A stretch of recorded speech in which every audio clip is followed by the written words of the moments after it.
कल बातें हो रही थी तो इसमें ये बात रह गई थी कि अभी मालेगांव कारपोरेशन का मेयर का चुनाव है। चुनाव में क्या हालात रहेंगे, आप किसके साथ जाएंगे, क्या कि मौजूदा हालत क्या है, आप कहाँ तक पहुँचे? ये इलेक्शन 7 फरवरी को होना है और सियासत में ऊंच नीच लम्हा बलम्हा होती रहती है। हमने मेयर बनाने का फैसला नहीं लिया था।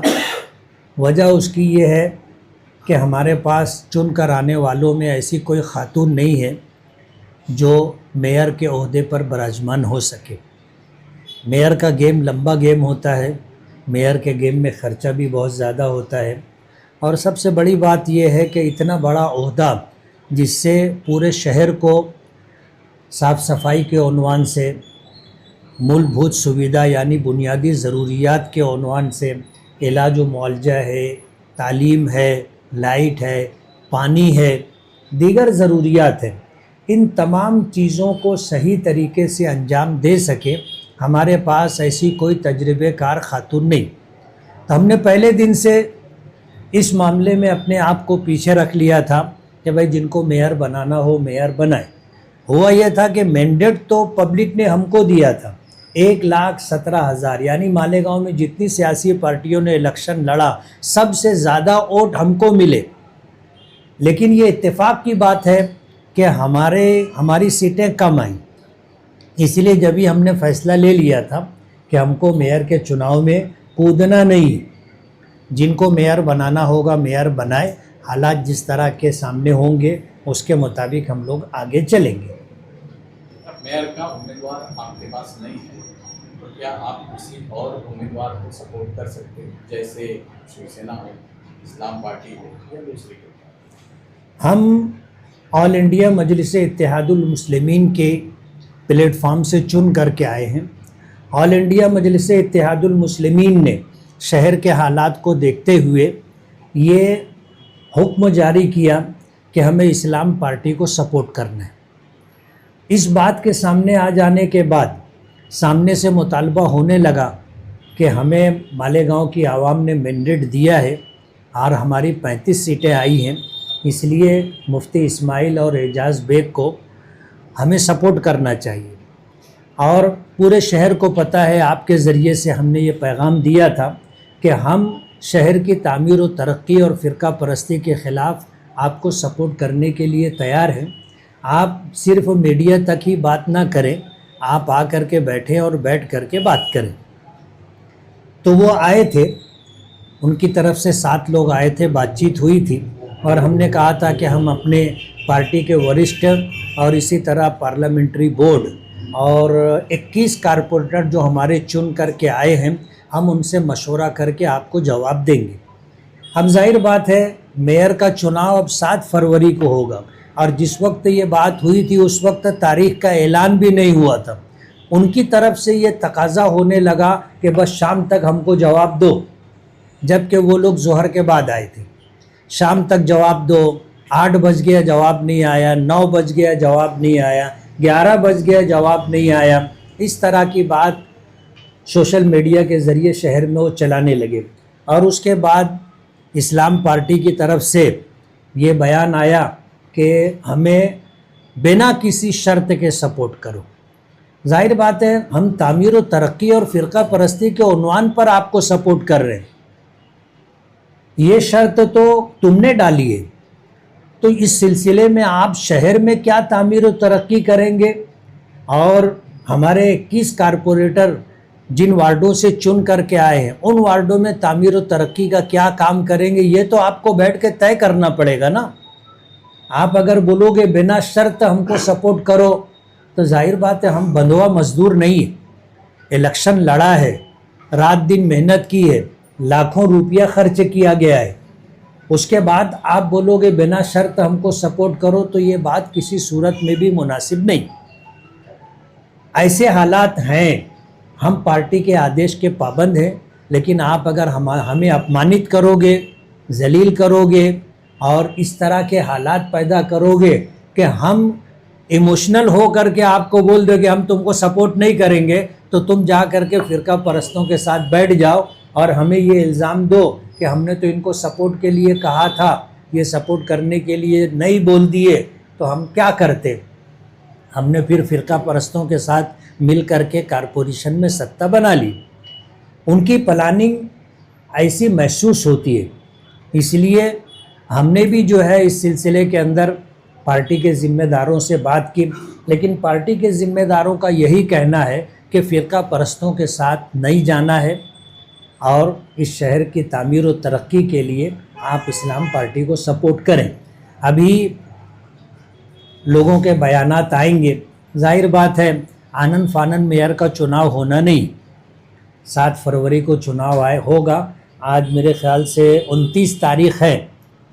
अब यहाँ से जो है 2 दिन ये 7 दिन वो 9 दिन बाकी है, और 9 दिन में तो बहुत ज़्यादा उलट फेर हो सकता है ना, देखेंगे हम। तो मुफ्ती साहब 7 फरवरी को जो मेयर का इलेक्शन होगा, अभी आपने कहा कि हम लोग इन्हें फ़िरका परस्तों का साथ नहीं देंगे, तो क्या उस दिन हाउस में इस्लाम पार्टी का या सेकुलर फ्रंट का जो मेयर रहेगा उसको वोटिंग करेंगे या कटर्स रहेंगे, क्या करेंगे? ये हम लोग हालात पे नज़र रखे हुए हैं, और बात बनते और बिगड़ते देर नहीं लगती, और सियासत में तो कभी भी कुछ भी हो सकता है। इसलिए हमें इंतज़ार है, हम देख रहे हैं कि दौड़ने वाले कहाँ तक दौड़ते हैं और कहाँ थकते हैं, कहाँ बैठते हैं, उसके बाद हम अपना गेम शुरू करेंगे। एजाज बेग ने आज भी बयान दिया कल वो लोगों की नासिक के अंदर पूरे सेकुलर फ्रंट और कांग्रेस पार्टी के भी लोगों की मीटिंग हुई, और एजाज बेग का आज बयान आया है कि उनके पास 35 कारपोरेटर लोग हैं, तो उस हिसाब से उनकी मेजॉरिटी बनती हुई दिख रही है। अब बात यह है कि एजाज बेग साहब के ऊपर भरोसा करना मुश्किल है। इलेक्शन होने से पहले 10 मरतबा उन्होंने कहा था कि मुफ्ती साहब मैं आपके साथ रहूँगा, कुछ भी हालात हो मैं आपके साथ रहूँगा। इलेक्शन में भी हमारे पार्लियामेंट्री बोर्ड के लोगों से उस शख्स ने मुलाकात की और उनको भी यही झांसा दिया कि कुछ भी हो जाए मैं आपके साथ रहूँगा। वार्ड में जो वोट देने वाले वोटर थे उनमें बड़े बड़े ख़ानदानों में जा कर के इस शख्स ने यही बात कही कि मेरा ये आखिरी इलेक्शन है, आप मुझे चुन करके दो, मैं चुन करके आऊँगा तो मुफ्ती साहब के साथ रहूँगा। अब जब हालात इस तरह के बने कि हमने भी एक फ़ैसला लिया और उस फैसले के पेश नज़र जो होना था हुआ, अब परिंदे को पर निकल आया, तो आज उसके बयान से हमारी पार्लियामेंट्री बोर्ड के लोगों को और पूरे पैनल में जिनको इन्होंने कहा था कि मैं हर हाल में मुफ्ती साहब के साथ रहूँगा, ये मेरा आखिरी इलेक्शन है, मुझे आप चुनवा करके दो। और दूसरी बात ये कि उसके साथ जो तीसरी सीट चुन करके आई है इफ्तिखार राशन वाला, वो अंसारी है, ये अपने लिए ओहदा मांग रहे हैं कि मुझको स्टैंडिंग कमेटी की 2 साल की चेयरमनी, मेरी बीवी को महिला बाल विकास समिति की चेयरमनी और मेरे भाई राजू को कोआप में लिया जाए।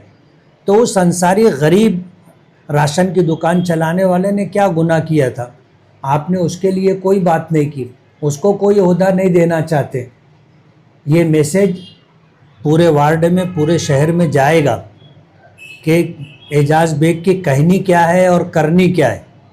दिन जाते देर नहीं लगते, ये 5 साल कहाँ चले जाएंगे पता नहीं चलेगा, लेकिन मालेगांव की आवाम इसको महफूज रखेगी। आने वाले वक्त पर इस मामले को लेकर के पूरे समाज को बताया जाएगा कि ये वही एजाज बेग है जिसने क्या कहा था और क्या किया। आपके कहने के मुताबिक वो अंसारी उम्मीदवार है, उनका जो कांग्रेस पार्टी से जीत के आए, तो इसीलिए उनको नज़रअंदाज किया जा रहा है। मैं खुद बोल रहा हूँ ना, ये दखनी समाज से ताल्लुक़ रखते हैं और एक अंसारी समाज से गरीब शख्स चुन करके आया, उसके साथ ऐसा सलूक किया जा रहा है। मैं कभी नहीं बोलता इस तरह की बात, लेकिन आज मुझे कहना पड़ रहा है कि उस शख्स को जिस तरह अपमानित किया जा रहा है, नज़रअंदाज किया जा रहा है, ये चीज़ अच्छी नहीं। मेयर के ताल्लुक से जो बातें पहले भी चल रही थी, बुनकर मेयर होना चाहता था, अंसारी मेयर होना, अभी तक ये हुआ नहीं। हमारा प्रोग्राम यही था, हमें कोई बुनकर ऐसा मजबूत रहता खातून में ख़ास तौर पर, तो हम उसको मेयर बनाते, लेकिन शहर की आवाम ने शायद इस पर तवज्जो नहीं दी। और हमारे उम्मीदवार चुन करके आए, हमें मैंडेट सीट की शक्ल में नहीं मिला। इसलिए हम चाहते थे कि ये बुनकरों का शहर है, एक बड़ी तादाद बुनकरों की है और शहर का अहम और मेन कारोबार यही है और उनके बहुत सारे मसाइल हैं जो कॉरपोरेशन से जुड़े हुए हैं। तो बुनकर मेयर होगा तो जाहिर बात है वो अपने मसाइल को समझता है और उसको हल करने की कोशिश करेगा। अरबी का एक जुमला है, साहिबुल बैत यादरा बिमा फी, घर में रहने वाला जानता है घर में क्या है। इस हिसाब से हमारा तो ये प्रोग्राम था, लेकिन शहर ने जो फैसला किया है वो फैसला हमें मंजूर है। तो एक बात और, लेकिन जल्दबाजी आपकी तरफ से भी हो गई कि आपने अब्दुल मालिक का नाम जाहिर कर दिया, ऐसा नहीं लग रहा आपको? हमें महसूस हो रहा है, बहुत सारे सियासी तज्जिया निगारों ने ये बात कही कि अगर अब्दुल मालिक के नाम का ऐलान नहीं किया जाता तो आगरा रोड के उस तरफ हमारे 2-3 पैनल चुन करके आते। मुफ्ती साहब, अभी MIM और आपका क्या मामला है? सेकुलर फ्रंट को अभी सपोर्ट कर रहे हैं कि आगे फैसला करेंगे क्या करना है? मैंने बता दिया ना कि हमारी पार्टी का आदेश यही है कि उनको सपोर्ट करना है, लेकिन हमने उनको ये बात बता दी कि जिस दिन से हमने ये ऐलान किया उस दिन से सामने वालों की तरफ से जो हमें जलील करने का और नीचा दिखाने का मामला सामने आया है, आप उसको पेश नज़र रखिए। जिस तरीके से सेकुलर फ्रंट ने एक वक्त भेजा, क्या MIM की भी तरफ से कोई वक्त उन तक गया या आने वाले दिनों में आप कोई वक्त भेजकर वहाँ जो शराइत है उन पर कोई बातचीत करेंगे? हमने अपने पार्लियामेंट्री बोर्ड के कई लोगों को लगाया कि आप उनसे बात करो, और हम अगर उनको सपोर्ट कर रहे हैं तो हमारे पास कोई 2 कारपोरेटर और 3 कारपोरेटर नहीं है, हमारे पास 21 कारपोरेटर हैं। तो जाहिर बात है कि आपको 2 कारपोरेटर वाले को जो इज़्ज़त आप दे रहे हो, 3 सीट रखने वाले किसी पार्टी के, आप किसी पार्टी को आप इज़्ज़त दे रहे हो, तो हमारे पास तो 21 कारपोरेटर है ना, आपको कम से कम उसका पासो लिहाज रखना चाहिए। सर, पर्दे के पीछे कुछ और हो जाएगा 7 तारीख तक, ऐसा लग रहा है? मैंने ये बात कही है कि हमारे साथ जो हो रहा है हमने पार्टी के लोगों को रिपोर्ट कर दी है। पार्टी का फैसला बदल जाएगा, पर्दे के पीछे कुछ भी हो जाएगा ना।